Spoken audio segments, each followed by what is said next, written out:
नमस्कार, ये आकाशवाणी शिमला है। अब आप ज्ञान ठाकुर से प्रादेशिक समाचार सुनिए। विकसित भारत संकल्प यात्रा प्रदेश के ग्रामीण व शहरी क्षेत्रों में जारी है और इस दौरान विभिन्न पंचायतों में लोगों को केंद्र सरकार की अनेक जन कल्याणकारी योजनाओं की जानकारी दी जा रही है। इस कड़ी में आज चंबा जिला के विभिन्न विकास खंडों में कई कार्यक्रम आयोजित किए गए। यात्रा के दौरान नेहरू युवा केंद्र को मेरा युवा भारत पोर्टल पर युवाओं को पंजीकृत करने का दायित्व दिया गया है। नेहरू युवा केंद्र चंबा के जिला युवा समन्वयक विवेक कुमार ने बताया कि इस मुहिम में अब तक 2000 युवाओं को पंजीकृत किया जा चुका है। उन्होंने बताया कि इस पोर्टल के माध्यम से युवाओं को विभिन्न केंद्रीय योजनाओं की जानकारी मिलेगी। विवेक कुमार ने बताया कि इस पोर्टल पर 15 से 29 वर्ष के युवा अपना पंजीकरण करवा सकते हैं। इधर शिमला जिला के 9 खंडों और रामपुर बुशहर ब्लॉक की 17 पंचायतों में प्रचार वाहनों के जरिए लोगों को जागरूक किया जा रहा है। ऊना विकास खंड के लोअर अरनियाला नंगल सलांगड़ी में विकसित भारत संकल्प यात्रा के तहत लोगों को केंद्रीय योजनाओं की जानकारी देने के अलावा भारत को विकसित बनाने की शपथ दिलाई गई। सोलन जिले की शामती पंचायत में केंद्र सरकार की योजनाओं के बारे में ग्रामीणों को जागरूक किया गया। उधर कांगड़ा जिला के देहरा विकासखंड की ठाकुरद्वारा और चनौर पंचायतों में यात्रा के तहत केंद्रीय योजनाओं के फायदों के बारे में लोगों को अवगत करवाया गया। ठाकुरद्वारा पंचायत में हुए कार्यक्रम में भाजपा नेता व पूर्व मंत्री रमेश धवाला भी मौजूद रहे। इसी तरह सुलह विधानसभा क्षेत्र की भवारना व रूमकहड़ पंचायतों में भी विभिन्न गांवों के लोगों को केंद्रीय योजनाओं की जानकारी दी गई। इधर विकसित भारत संकल्प यात्रा नाहन विधानसभा क्षेत्र की विक्रमबाग पंचायत पहुंची। इस दौरान लोगों को स्क्रीन के माध्यम से केंद्र सरकार की विभिन्न योजनाओं की जानकारी और इनके फायदों के बारे में बताया गया। इस अवसर पर प्रदेश भाजपा अध्यक्ष राजीव बिंदल भी मौजूद रहे। केंद्रीय विश्वविद्यालय शाहपुर में विकसित भारत 2047 पर कार्यशाला का आयोजन किया गया। ये कार्यशाला प्रधानमंत्री नरेंद्र मोदी के दृष्टिकोण विकसित भारत 2047 युवाओं की आवाज के तहत आयोजित की गई। कार्यशाला में छात्राओं से दैनिक जीवन में सतत विकास में तलाश करने का आग्रह किया गया।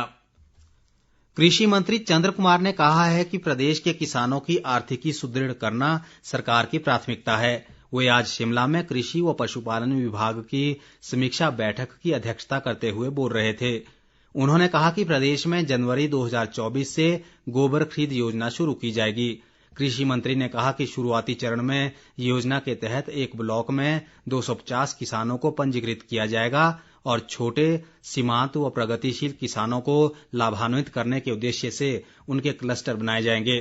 उन्होंने कहा कि क्लस्टर में शामिल किसानों को कृषि के साथ साथ मुर्गी और मौन पालन जैसे क्षेत्रों को अपनाने के लिए प्रेरित किया जाएगा। चंद्र कुमार ने कहा कि इन किसानों को राज्य सरकार की अनुदान योजनाओं का लाभ भी दिया जाएगा।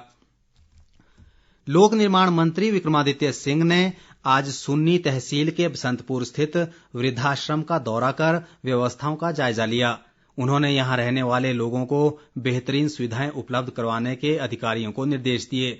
लोक निर्माण मंत्री ने कहा कि वृद्धाश्रम के सभी कमरों में एसी कम ब्लोअर और सोलर गीजर का प्रबंध किया जाएगा ताकि वृद्धजनों के लिए यहां रहना आरामदायक हो सके। उन्होंने कहा कि प्रदेश सरकार निराश्रितों को हर सुविधा उपलब्ध कराने के लिए कृत संकल्प है और इसके लिए समय समय पर उचित कदम उठाए जा रहे हैं। इस अवसर पर उन्होंने आवासीय वृद्धजनों को शॉल वितरित किए और प्रीति भोज के लिए राशन भी उपलब्ध करवाया।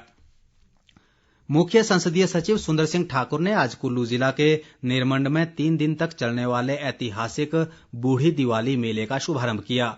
इस अवसर पर उन्होंने वजीर बावड़ी में नेचर पार्क का लोकार्पण किया और 40 लाख रुपए की लागत से बनने वाले चंडी माता व्यावसायिक परिसर की आधारशिला रखी।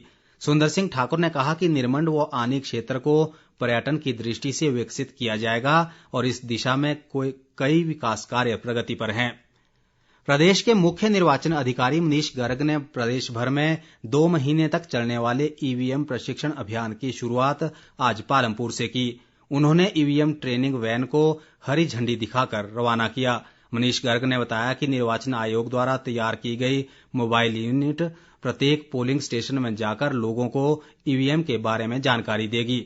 उन्होंने बताया कि इस अभियान के तहत प्रदेश के प्रत्येक विधानसभा क्षेत्र के लिए 2 मोबाइल वैन तैयार की गई हैं और इनमें प्रशिक्षित कर्मचारी शामिल रहेंगे। मुख्य निर्वाचन अधिकारी ने बताया कि इस वैन के माध्यम से अगले 2 महीनों में प्रत्येक पोलिंग स्टेशन में लोगों को एकत्रित करके ईवीएम के बारे में बताया जाएगा। इसके साथ ही प्रादेशिक समाचार का ये बुलेटिन समाप्त हुआ। नमस्कार।